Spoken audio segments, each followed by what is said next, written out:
Assalamualaikum warahmatullahi wabarakatuh. Selamat malam, perkenalkan nama saya Widya Setianingrum dari kelas Data Mining A dengan NIM 19241010-2003.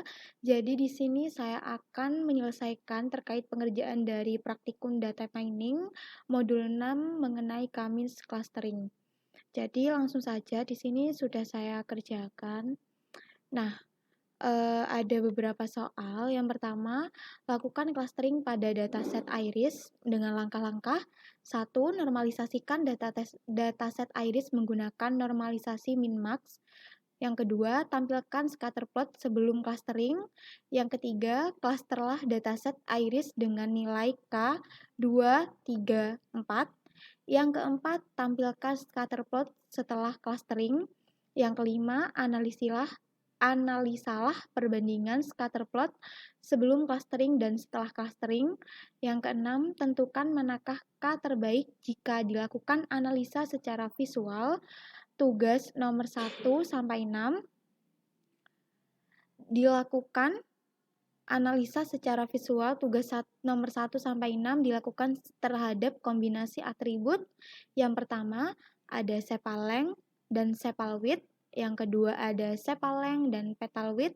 Yang ketiga ada sepal width dan petal width. Dan yang terakhir ada petal length dan petal width. Baik, jadi yang pertama di sini ada beberapa library yang dibutuhkan untuk pengerjaan soal tersebut. Yang pertama di sini ada from sklearn dari cluster import K-means-nya. Nah, ini digunakan untuk berfungsi untuk clusteringnya nanti. Yang kedua yaitu import pandas aspd. Nah, ini digunakan untuk operasi numeriknya. Yang ketiga form sklearn dataset import load iris. Nah, ini digunakan untuk dataset. Yang keempat form sklearn pro processing. Nah, ini import min-max. Nah, ini digunakan untuk nilai min-max-nya nanti. Lalu yang terakhir ada form matplotlib import pyplot as plt.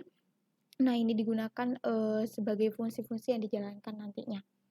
Lalu di sini saya membuat variabel data iris. Nah, load iris, lalu data frame, pd.dataframe, data iris.data. Nah, nama kolomnya nanti ada data iris.future name. Lalu kita di sini print df-nya. Nah, setelah dijalankan, nah, sudah jelas ada sepal length, sepal width, petal length, dan petal width. Nah, ini sebagai sampel saja. Lalu kita lanjut saja ke soal yang nomor 1. Soal nomor 1 yaitu normalisasikan dataset iris menggunakan normalisasi min-max. Nah, di sini sudah tersedia menggunakan function normalisasi def normalisasi. Nah, di sini saya menggunakan perulangan for i in df.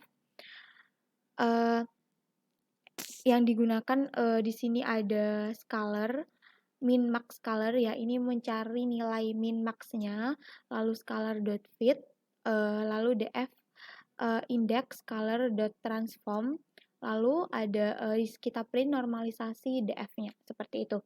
Nah, coba kita jalankan. Nah, ini nilainya yang sudah dinormalisasi. Di sini tersedia dengan nilai dengan jangka rentan 0 sampai 1 nilai setelah normalisasi, seperti itu. Lalu lanjut soal nomor 2. Soalnya yaitu tampilkan scatterplot sebelum clustering. Nah, di sini untuk soal nomor 2 menggunakan fungsi plot scatter dengan normalisasi dengan ini x dan y. Lalu ini x dan y sebagai atributnya, seperti itu. Lalu ini plt.scatter dfy, plt x label x dan plt y label y, ini digunakan untuk grafiknya nanti. Itu soal nomor 2. Nah, di sini dijalankan. Nah, ini sebagai mengecek error atau tidaknya.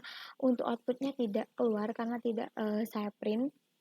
Nanti di akhir saja untuk soal nomor 2. Lalu lanjut soal nomor 3. klasterlah dataset iris dengan nilai K 2,3,4. Nah, di sini sudah saya sediakan soal nomor 3 menggunakan fungsi depth clustering sama dengan atribut X dan Y seperti itu. Clustering ini digunakan untuk klasifikasi nantinya. Nah, di sini saya membuat variabel KM means and cluster. Nah, untuk Y predicted, KM sebagai variabel ini tadi untuk fit predicted dengan DF, X, dan Y, seperti itu. Nah, untuk Y predict ini digunakan untuk memprediksi, nah ini untuk memprediksi nilai dari X dan Y akan masuk ke klaster mana, seperti itu. Sedangkan di sini ada print centroid, KM cluster center. Nah, lalu kita return untuk KM cluster dot centernya. Nah, ini digunakan untuk mencari centroidnya nanti. Seperti itu. Untuk soal nomor 3 kita fokus ke klasifikasinya, seperti itu. Lalu lanjut soal nomor 4. Nah, untuk soal nomor 4 di sini ada tampilkan scatter plot setelah clustering. Nah, di sini menggunakan fungsi depth scatter cluster sama konsepnya. Nah, di sini ada centroid sama dengan clustering X and Y untuk data frame ke 0. Nah, di sini untuk data frame clusternya 0, data frame 1 untuk data frame cluster 1, data frame 2 untuk data frame cluster 2, data frame 3 untuk data frame cluster 3, seperti itu. Nah, apabila nanti labelnya cluster index 0-nya nanti akan berwarna yellow, cluster index 1 nanti akan berwarna lime, cluster index 2 ada magenta, dan cluster index 3 ada cyan, seperti itu. Nah, fungsi ini berfungsi untuk memanggil fungsi cluster yang sudah dibuat sebelumnya.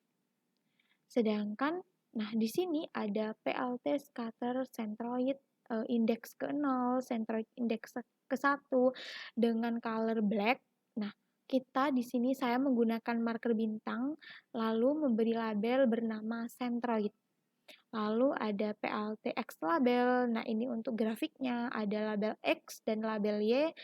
Nah, ini digunakan untuk pasangan centroid ambil di kolom pertama dan diambil kolom yang kedua untuk menentukan centroidnya. Itu soal nomor 4. Lalu di sini saya print normalisasi, hasil dari normalisasi. Setelah dinormalisasi itu memiliki angka seperti ini. Nah, ada sepal length, sepal width, petal length, dan petal width dengan rentan nilai 0 sampai 1. Nah, ini hanya sampel saja ya, agar tidak banyak-banyak. Sudah selesai dari soal nomor 1 sampai 4. Lalu di sini analisilah nomor 5. Analisalah perbandingan scatter plot sebelum clustering dan setelah clustering. Dan nomor 6, tentukan manakah yang terbaik jika dilakukan analisa secara visual untuk tugas nomor 1 sampai 6. Sebentar. Nah, ini saya kerjakan untuk nomor ini. Ada sepal length dan sepal width.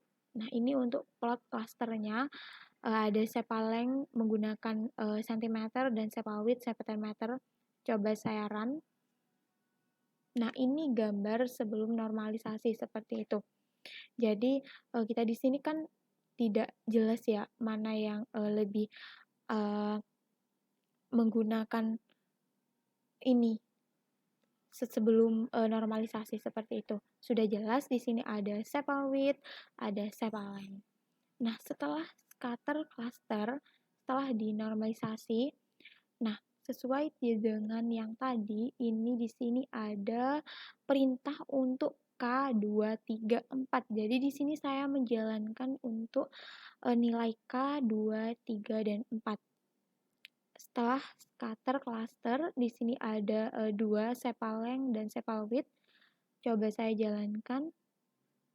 Nah, Untuk prediksi klasternya di sini memiliki dengan 2 data yaitu 1 dan 0 sudah jelas. Untuk centroidnya di sini ada 2 matriks, ada 2 kolom dan 2 udah jelas. Nah, di sini sudah gambarnya. Untuk kuning itu cluster indeks ke-0 dan untuk hijau cluster indeks ke-1 dan untuk ungu cluster indeks ke-2 seperti itu. Untuk centroidnya sudah jelas. Ada sepal length dan sepal width. Nah, selanjutnya itu sama.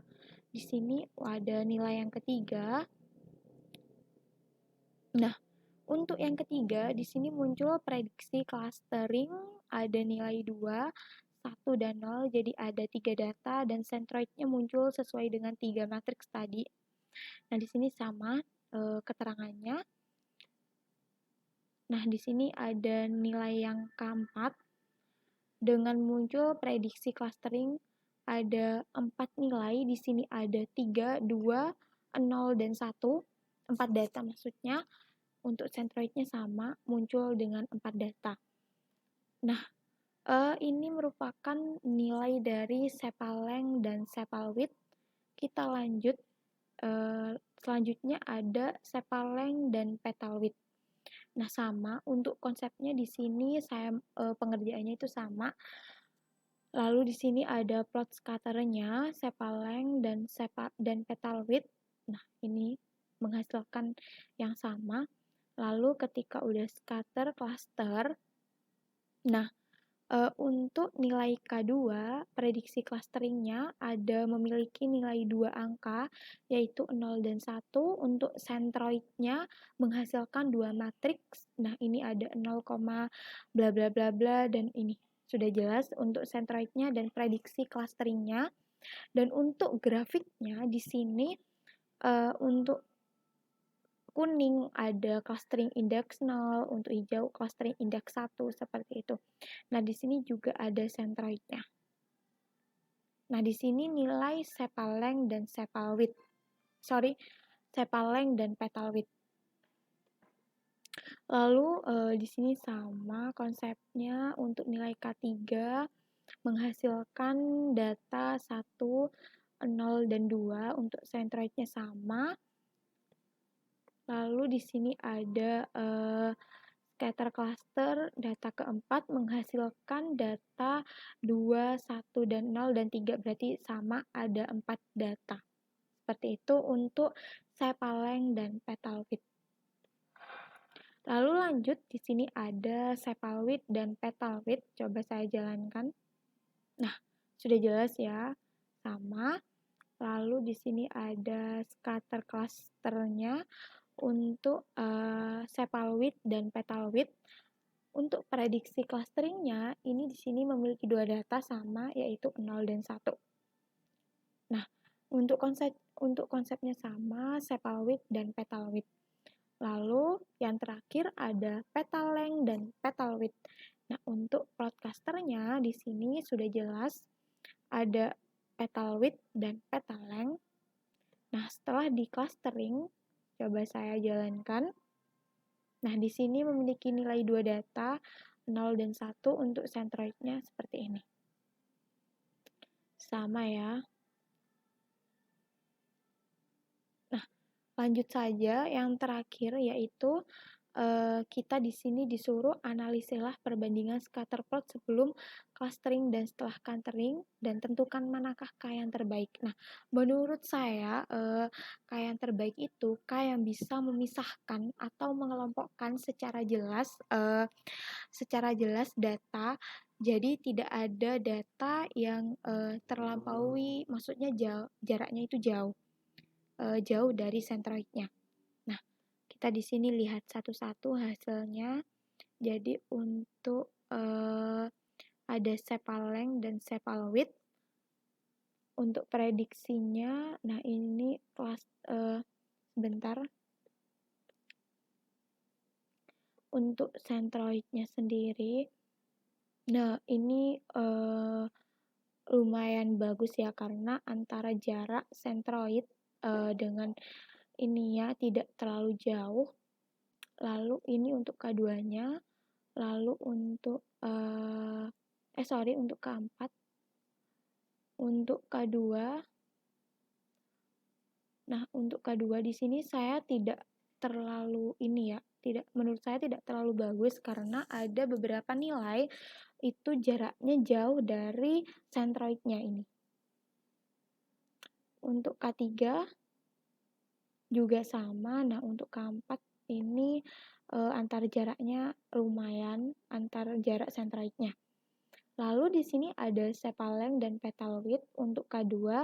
Nah, di sini mulai rentan jaraknya berdekatan ya antara sentroid ini cluster index 0.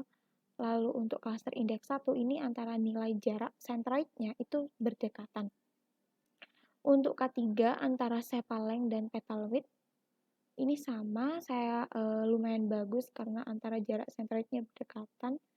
Untuk ini keempatnya ini antara jarak sentroid itu jauh. Lalu ada sepal width dan petal width. Saya menyukai untuk sebentar. Saya coba run. Nah, lebih suka yang ini K3. Iya, K3 ya, karena antara jarak sentroidnya itu saling berdekatan. Jadi untuk K3 ini ada yang berjauhan, jadi untuk membaca datanya itu susah. Lalu untuk K4, nah K4 di sini itu sama jaraknya berdekatan.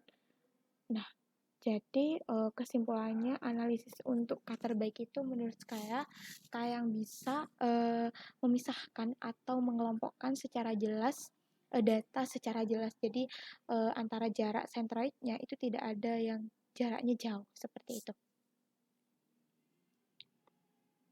Nah, sudah selesai untuk pengerjaan modul 6 praktikum data mining kami clustering. Jadi itu saja penjelasan dari saya. Apabila ada penjelasan yang kurang jelas atau yang salah, mohon dimaafkan. Cukup sekian. Terima kasih. Wassalamualaikum warahmatullahi wabarakatuh. Selamat malam.